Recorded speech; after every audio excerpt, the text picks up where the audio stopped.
Hi, and welcome to Parsha and Wine here at Kosherwine.com. I'm Isaac. David is on vacation this week.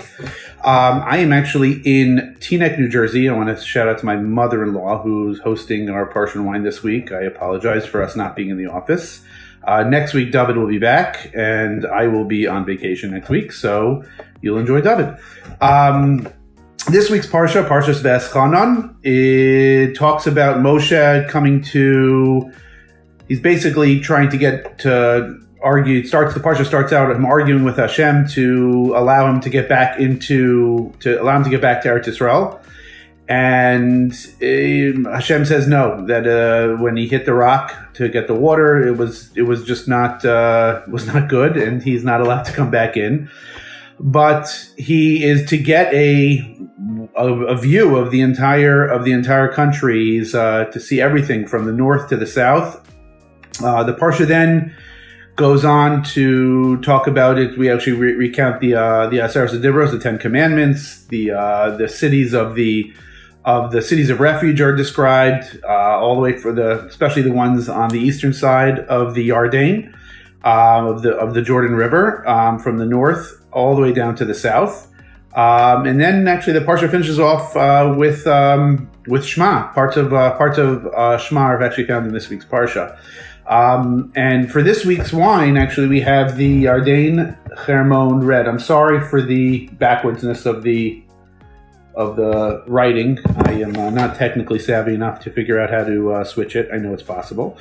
But this wine was chosen, the rosé. I'm sorry, it's not the red, the rosé, the Hermon rosé. It actually comes in the Hermon comes in a red, a white, and a rosé. We're looking at the rosé, especially because it's the end of summer. The end of the summer, so it's a good time to drink rosé. The wine here, the Hermon, is actually the largest mountain in Israel. It's found in the Golan, all the way in the north, and this has relation to this week's Parsha, not just because the Arei Miklat, the cities of refuge, one was actually not far away from the Hermon mountain, but we discussed the Golan, that Moshe is looking and looking across, and Bnei Yisrael is being told to conquer the entire land all the way from the north, from the Golan all the way to the south.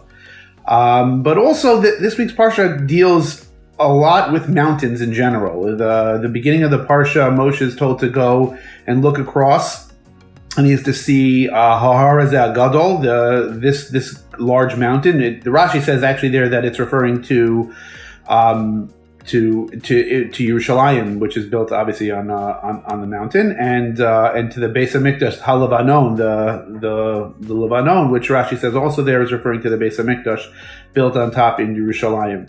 So this wine is I think a good connection to the Parsha from the mountains perspective, from the fact that this is the Golan Heights winery, part of Yarden, the Yarden family. The Yarden family, obviously Yarden has a lot of geographical location for this week's Parsha. So let's taste it. Let's see what's going on here.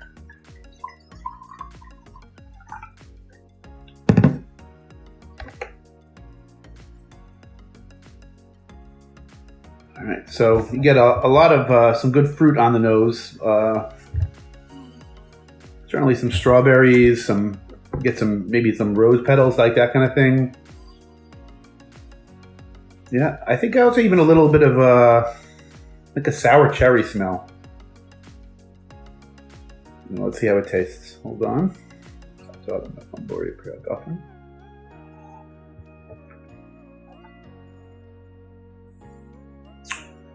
It is not too acidic, but it's just the right amount, and it's dry, but it doesn't leave your mouth feeling parched. So I think it's a delicious wine. Certainly enjoy it cold. Actually, in my mother-in-law's house, I think this is the first time these wine glasses have been used in many, many years. She's not a big wine drinker. It takes it one more time. You'd want to drink this kind of thing with maybe like fish, maybe some sushi. I just had sushi for lunch. I will thank you for my wife. And I think that it would be wine to enjoy, especially at the end of summer now. I know it's gearing up to be hot again this week. Probably many of you are going on vacation. This is a perfect wine to enjoy with your friends or family. Let's see what's in it.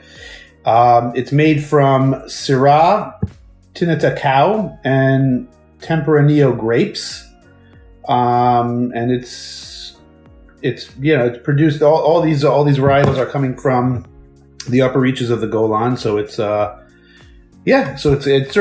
takes advantage of the altitude and the climate that's found in the Golan, as opposed to certainly in the lower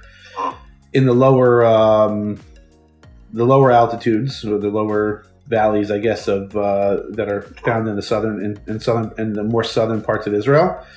Anyway, well, I don't know what the wine is for next week, so I can't help you because I'm not in the office right now. But I will tell you that David will be back next week. Enjoy your. Today is Tu B'Av, so that's a nice thing to celebrate, which is good. This is actually the Tu B'Av sort of starts off the beginning of the wine harvest in many locales, California, Israel, to be noted specifically, ending around Yom Kippur time. So that's today also, and obviously this weekend, this Shabbos is Shabbos Nachamu, which is a big. It's a big way to be happy after Tisha B'Av.